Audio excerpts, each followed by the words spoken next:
بسم اللہ الرحمن الرحیم، اللہم صلی علی محمد وعلی آل محمد وبارک وسلم وصلی علیہ۔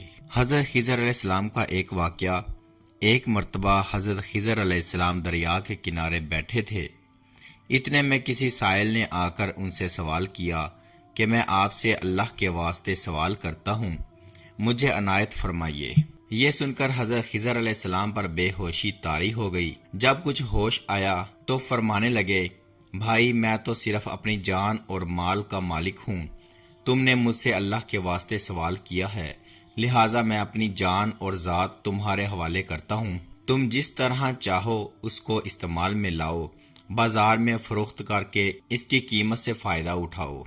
چنانچہ سائل ان کو بازار لے گیا اور ایک شخص سہمہ بن ارقم کے ہاتھ ان کو فروخت کر دیا۔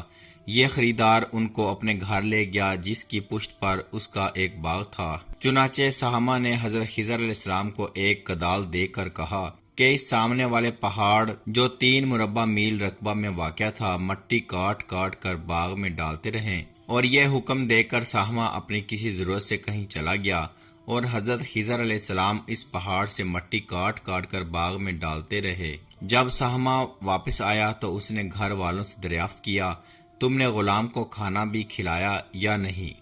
گھر والوں نے جواب دیا کہ ہمیں معلوم نہیں غلام کہاں ہے۔ یہ سن کر جب سہمہ خود کھانا لے کر باغ میں آیا تو اس نے دیکھا کہ وہ غلام یعنی حضرت خضر علیہ السلام تمام پہاڑ کی مٹی کاٹ کر ڈال چکے تھے اور اپنے کام سے فارغ ہو کر اپنے مولا حقیقی کی عبادت میں مصروف تھے۔ یہ دیکھ کر سہمہ کو بڑا تعجب ہوا اور اس نے دریافت کیا، یہ تو بتائیے کہ آپ کون ہیں؟ یہ بات سن کر حضرت خضر علیہ السلام پر کچھ بے ہوشی سی طاری ہو گئی اور پھر آفاقہ ہونے پر انہوں نے فرمایا کہ بھائی میں خضر ہوں۔ جس کو سن کر سہمہ کے ہوش اڑ گئے کہ تو نے یہ کیا کیا، ان کو غلام بنا کر ایسے کام پر لگایا، یہ تو انتہائی گستاخی ہوئی۔ پھر ہوش آنے پر سہمہ نے توبہ کی اور پروردگار سے عذر خواہی کے ساتھ حضرت خضر علیہ السلام کو آزاد کر دیا اور جناب باری تعالیٰ میں عرض کیا کہ الہ العالمین مجھ سے اس کا مواخذہ نہ فرمائیے کیونکہ میں ان کو جانتا نہیں تھا۔ اس کے بعد حضرت خضر علیہ السلام نے دعا فرمائی اور سجدہ شکر بجا لائے کہ اے میرے پروردگار، میں تیرے ہی حق میں غلام بنا اور تیرے ہی حق میں آزاد ہوا، اس پر تیرا شکر گزار ہوں۔ بعد ازاں واپسی کی اجازت لے کر جب دریا پر واپس آئے تو دیکھا ایک شخص کھڑا دعا مانگ رہا تھا کہ اے میرے رب، حضرت خضر علیہ السلام کو غلامی سے رہائی عطا فرما دے اور ان کی توبہ قبول فرما لے۔ حضرت خضر علیہ السلام نے یہ دیکھ کر اس شخص سے دریافت کیا کہ آخر تو کون ہے؟ تو اس شخص نے بتایا کہ میں تو شاذون ہوں، آپ کون ہیں؟ انہوں نے فرمایا کہ میں خضر ہوں۔ اس کے بعد شاذون نے کہا، اے خضر، تم نے اپنے لیے رہنے کا مکان بنا کر دنیا طلب کی ہے، کیونکہ حضرت خضر علیہ السلام کا دریا کے کنارے پر ایک عبادت خانہ تھا۔ پس یہ سن کر وہ فوراً میدان میں نکل آئے اور وہیں اللہ کی عبادت میں مصروف ہو گئے۔ اس کے بعد حضرت خضر علیہ السلام نے اسی جگہ ایک درخت لگایا اور اس کے سایہ میں عبادت شروع کی تو آواز آئی، اے خضر، جب تم نے درخت کے سایہ میں سجدہ کیا تو تم نے دنیا کو آخرت پر ترجیح دی۔ مجھے اپنی عزت اور جلال کی قسم ہے، مجھے دنیا کی محبت میں رضامندی نہیں ہے۔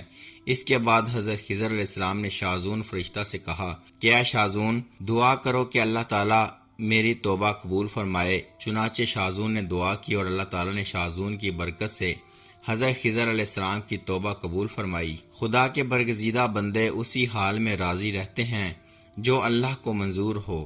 بے شک ہماری فلاح بھی اسی میں ہے کہ زندگی کے ہر موڑ پر آنے والے ہر پیچ و خم میں ہم راضی و رضا رہیں، اللہ تعالیٰ کی چاہت کو سامنے رکھ کر زندگی گزاریں۔